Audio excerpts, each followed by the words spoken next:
Well, you know what time it is, don't you? It's time to recap Part 4 of 2024 for Power Fantasy. This series has had a lot of things go on, so I'm going to have to move very fast through most of these shows. Rally began at the start of August with Young Nowhere being the unnerving and surprising winner of the last MVPF award. The league's best match may have been on the first day of the league between Drangsal Rua and Rugby Alcohol, where Rugby decided to attack Drangsal with a high-flying offense, assuming that Drangsal hadn't encountered that before. A brave bet.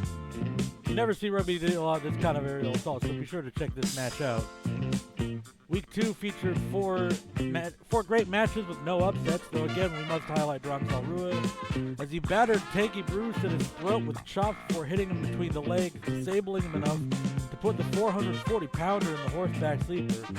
We also had a clash between two top champions in 2024 as the Grand Champion Hierophant put the former light champion Tom Ryder down for the count, and also Betsy Hubble's PF2 championship reign continued, though we don't have a different match. Day 3 didn't contain upsets per se, but plenty of upsetting events in all four matches. First, Tom Ryder battered Jacqueline Kidd badly with head drops before hitting him with his brass knuckles, starting his summer of steaming head trauma. Then Rugby Alcohol powerbombed Tanky Bruce, which, wow. Next, Akane, formerly Akane Ruby Angel, was forced by the ordered by the organization to forfeit this match, but she refused and instead got brutalized by Drangsal Rua, who debuted the jumping knee strike. And lastly, the Hierophant won, but what you see on this slide is Young Nowhere kicking out of Faded, becoming the first person to ever do that. A distressing episode, leading to these results, giving us the grand final of Drangsal Rua and the Hierophant, which ended in catastrophic fashion when Drangsal Rua beat a completely destabilized Hierophant. First of all, Judgment was missing from her side, as we can now confirm was an act of punishment for letting someone kick out of Faded. Worse yet, Tsunamania, who had been haunting a Hierophant for months, arrived dressed as Judgment. This distraction left Drangsal the opportunity to take revenge for his February loss, and he took it. The show also had Noah Grimes returning from injury, only to take the new tag team finish on the Thermite Party and the debut of El Hijo del Dinosaurio, putting in a stunning performance against Ultim Ashley. Going into SPF 17, we had a lot of unusual action, like the Funhouse beating the FBI's Most Wanted because Marcos missed an elbow drop and Getaway Sticks was on some kind of potent edible or something. Neon Ferdinand returning to Power Fantasy with Drangsal Rua in his corner for reasons we'll explain later. A heated contest between two young tag teams, the Dirty Sprites and S&M. Trashy Wood Man again, Non-Style and Gorgeous, finding really unusual rhythm as a trio, and picking up the win over Mistake, Lisa Frank 2, and Phoebe Keto. And the Megafauna setting Steve Austin's career back, which we'll explain later as well. Forgive me for burning through a lot of these shows. A lot happened this month, such as the Big Bloody Gala, SPF 17, featuring 8 wild and unpredictable matches with totally different rhythms, debuts, matches with high stakes, title bouts, Noah Grimes coming within inches of defeating the Hierophant in a rematch for the ABT Grand Championship. There's a lot to cover, but we do want to take a moment to highlight the score. This is a new match type for Power Fantasy that is our take on a timed Battle Royale. Basically the way that it works is that the match is staffed with 20 people and the wrestlers are eliminated if they touch the floor for any reason. The trick is the person in charge of the match can decide when a wrestler is coming out, so staggering the talent is up to the whims of a shadowy figure in control. One thing is clear, however, when it comes to this kind of match, GPW talent has a lot more experience with it than Power Fantasy, and that shows the Lockjaw's domination of this bout, 7 eliminations lasting to the very end. The first episode after SPF 17 consisted primarily of people who didn't make it on the show. We're going to focus, we were talking about Steve Austin's career setbacks, so in the wake of Monster Energy's double leg injuries, which he's still working on rehabbing from, Steve has been given permission to defend their spot on the pyramid, but he's been unfortunately on the losing end, despite a heroic performance from Mon Soleiman and Tom Ryder. This time, Tom and Steve failing to get it done, while Tom was more focused on trying to injure the Jackalope Kids. Continuing to highlight the stress between those two. Our main event also featured a reappearance from Silverman at the Bloody Gala, as Noah Grimes' frustrations with his here and with pin rest exploded into a contentious bout with John Bobson, ending with Bobson's victory with a double arm suplex hold. The week after opened with the revelation of what Drangsal Rua was going to do after he won the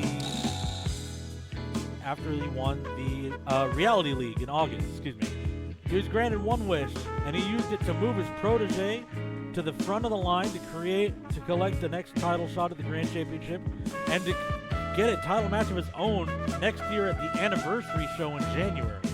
Hierophant and Neon chose opponents for each other, and Neon took the ghost of the Grand Championship, Tsunamania, to a 30-minute draw. Also on this show was an incredible battle of heavyweights between Betsy Hubble and Teddy Bruce. We also see the debut of a new group for Power Fantasy, the Grind Set of Trashy Wood Manigan, Non-Style, and Gorger. But most importantly, the Gauntlet of Light, where 8 wrestlers fight through each other to get a shot at the Light Championship, was mostly known for the coming out party of Aardvark Jones, submitting 3 people, including 2 former ABC Light champions. And he almost won it outright if Getaway Sticks hadn't been the freshest man in the match at that point. Moving on to September 30th, Neon chose Royal Bengal, the partner of the Hierophant's old friend Ellen Ellis, to be the opponent for the Hierophant in their matching warm-ups. The Bengal came a 1/10 of a second away from beating the Hierophant. You see Hierophant kicking out of the Tiger Driver in the top left corner there. There were also 2 big upheavals in the ABT Pyramid on this show as the Funhouse upset Rugby and Jackalope, and the Navi Express continued plunging down the pyramid rankings, losing to Tom Ryder and Mont Solomon, frustrated by the lack of success that they had with Steve Austin. We also saw the re-debut of Noah Gripe as a singles wrestler, having officially left pin rest, taking it to another new wrestler, Mega Mascot Mask, who's not technically contracted with us, but due to contractual situations, is wrestling videotape matches for him right now. Lawyers. Anyways, the main event has Thermite Party ruined another match. We don't have footage of that. We're not allowed to show it to you. But basically, they came out during the Light Championship match, dragged the contender out of the ring, a Just BB from ZPW, and forced the count out, causing Just BB to storm away from the ring feeling disrespected, which is fair. Most surprisingly this week, though, El Hilo del Dinosaurio scored a pinfall victory over Aardvark Jones after submitting him the week before, earning a full-time contract for Power Fantasy. And that takes us to our last show of the series. Our last show featured 2 big pyramid matchups as the Dirty Sprites defended their high position on the pyramid, and the FBI's Most Wanted failed to pass pin rest due to, seemingly, another bad edible. The Clash of Giants ended in dramatic fashion as Betsy Hubble hit Mars with a bouncing Betty Bomb and knocked her unconscious, though out of sheer reflex, Mars was still able to kick out of the power bomb, but the referee called the match for her. We had another Power Fantasy versus GPW match later on that show, as Ellen Ellis tried to get revenge for her fast elimination at the hands of Lockjaw at the Score Battle Royale. She only lasted 2 seconds in that match. Claimed that Lockjaw pulled her hair to get her thrown out. They went to war for 30 minutes and were no closer to determining who the better wrestler was. And our season unfortunately ends on a down note as the Thermite Party defeated the Ultramarines and now holds the exclusive claim to the all-time defense record of the ABT Team Championships. This is the last look at the tag pyramid for this season. There you see the Megafauna and the Dirty Sprites. If the Dirty Sprites had lost that match, they would have sank a little further down on the pyramid, and the X-Chance would have been above them on the pyramid, would have moved that much further away from a title shot. And there you see how far the Navi Express has slid down from being on the second tier all the way down to the top of the 4th.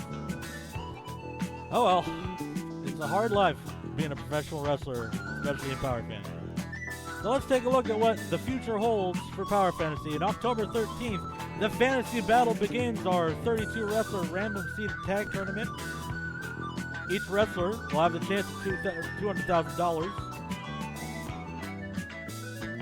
And then that leads us to December 2nd, where the winners of Fantasy Battle Draft try to take teams and take home a split $1 million for their team. And then finally, our last show of 2024, December 15th, where the curtain call takes place. The Grand and Light champions unite to take on the team champions in a non-title bout as our farewell for the year. Power Fantasy is coming to a close, but it's not slowing down at all. We will see you in the weeks to come for even more great matches.